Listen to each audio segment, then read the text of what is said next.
Ya, pemirsa, Desa Tanah Beak, Lombok Tengah masuk zona dalam kasus stunting. Pasalnya dari 1.760 anak di desa tersebut, 35% mengalami stunting.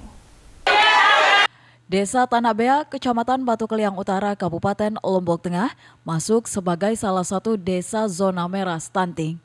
Data dari Dinas Kesehatan Kabupaten Lombok Tengah, dari jumlah 1.760 anak yang ada di desa ini, 586 orang mengalami stunting.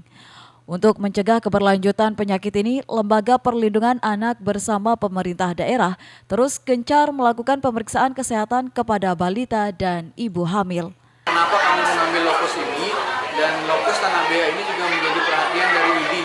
IDI juga menjadikan Tanah Beak sebagai desa asuh, sebagai desa untuk penanganan stunting, dan Minister juga menjadikan Tanah Beak sebagai desa perkembangan untuk pilot proyek terkait dengan penanganan stunting dan pernikahan usia anak. Kita melayani masyarakat dengan mengumpulkan mereka yang terkait tadi ibu-ibu dengan anak-anaknya. Sekaligus kita melakukan evaluasi juga kaitan dengan stunting, gizi buruk. Alhamdulillah di sini sehat tadi yang hadir. Jadi bukan stunting, di sini tidak ada gizi buruk. Sementara itu, Pemkab Lombok Tengah mendesak aparat desa meningkatkan pengawasan terhadap warganya yang mengalami stunting dan melaporkan segera ke instansi terkait jika ada penambahan kasus. Dari Lombok Tengah, Emma Widiawati, iNews melaporkan. Pemda NTB evaluasi pagelaran WSBK 2022 Mandalika dan berharap adanya multiplier efek setiap tahun dari pagelaran internasional tersebut. Rendahnya capaian penjualan UMKM di sirkuit Mandalika saat pergelaran WSBK dan penjualan tiket tidak sesuai target menjadi hal yang perlu diperhatikan. Gubernur NTB saat ditemui wartawan menjelaskan penjualan tiket dan total income UMKM selama 3 hari perhelatan WSBK Mandalika tidak dapat menjadi acuan dalam menyatakan kesuksesan atau ketidaksuksesan WSBK Mandalika 2022. Gubernur NTB optimis pada multiplier effect yang diberikan WSBK setiap tahunnya seperti ramainya kunjungan wisatawan. Jadi tidak ada pegelaran seperti WSBK itu yang dihitung cuma tiket yang terjual.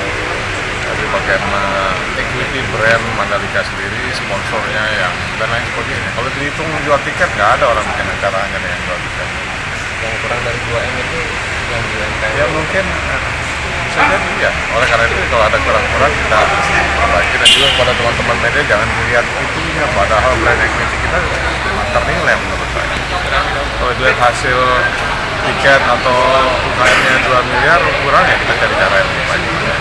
Spirit untuk sport tourismnya sendiri seperti apa sih? Ini tahun depan hampir setiap bulan kita ada event dunia, dan event dunia ini tidak boleh terisolasi dari event nasional. Jangan sampai kita dunia nasional nggak di sini.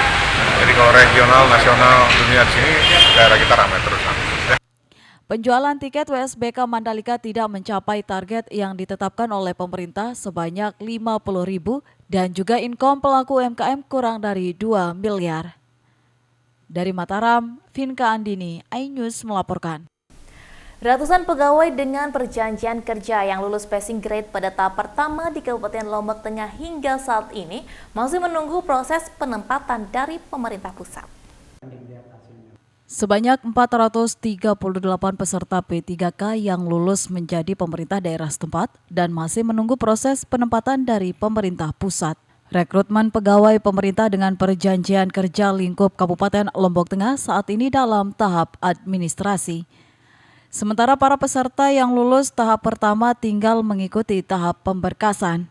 Dari 1.511 peserta P3K, pada tahap pertama 1.459 peserta memenuhi syarat. Sedangkan pada tahap kedua ini dari 93 peserta, 74 peserta memenuhi syarat. Sementara pada tahap ketiga dari 980 peserta, 947 peserta memenuhi syarat.